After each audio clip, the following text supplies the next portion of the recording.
everyone, it's Kim. So I'm preparing all the ingredients that I'm going to use for one of my batches that I'm going to make this weekend. And I'm using a fragrance oil called Tamarind Ginger. I really like that scent. So I decided about what I could use to style it. And so I wanted to try coconut water. And I did end up finding a couple of cans of the unsweetened one. But I was afraid I wouldn't, so I went ahead and picked up a regular coconut out of the produce department. And it is one of these white type. And what I found out on watching a video on, of course, YouTube, is that the white ones contain a lot of liquid and the brown ones contain more meat. And there was a video on showing how you crack them open and everything and remove the meat from, well, first you drain off this is the actual coconut water that I have to strain. And then here is the meat of the coconut, and that's just a membrane that's between the shell and the actual meat. And if you want pure white coconut milk or anything like that, you can make cocoa butter, cocoa flour. You would just scrape this off if you wanted it to be pure white. Otherwise, it doesn't matter. It's just, you know, extra fiber.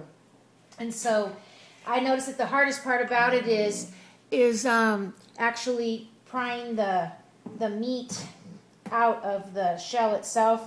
And so I'm just using a butter knife, but if you get in there and you can just end up snapping the whole thing out of there, and it's perfectly fine.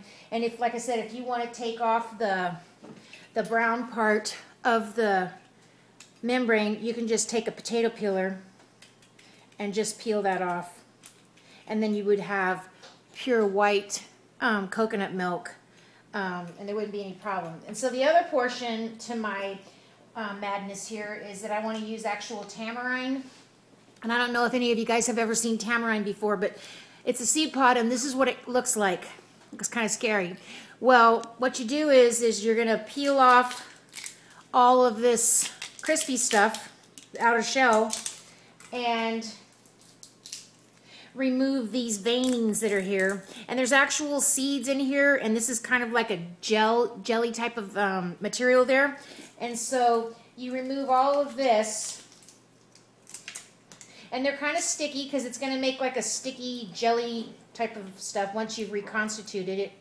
And so what I'm going to do is, I just decided to do with this, is I'm going to, see, you can actually see that it's almost like the inside of like a dried plum or something. So I'm going to put the coconut water on top of it and let it soften up, and then I'll remove all the seeds out of there and then blend it in the blender, and that'll give me a tamarind infused coconut water. So that's what I'm doing today, and I just thought I'd share that with you, and I'll show you when I get ready to make my batch. Have a great day.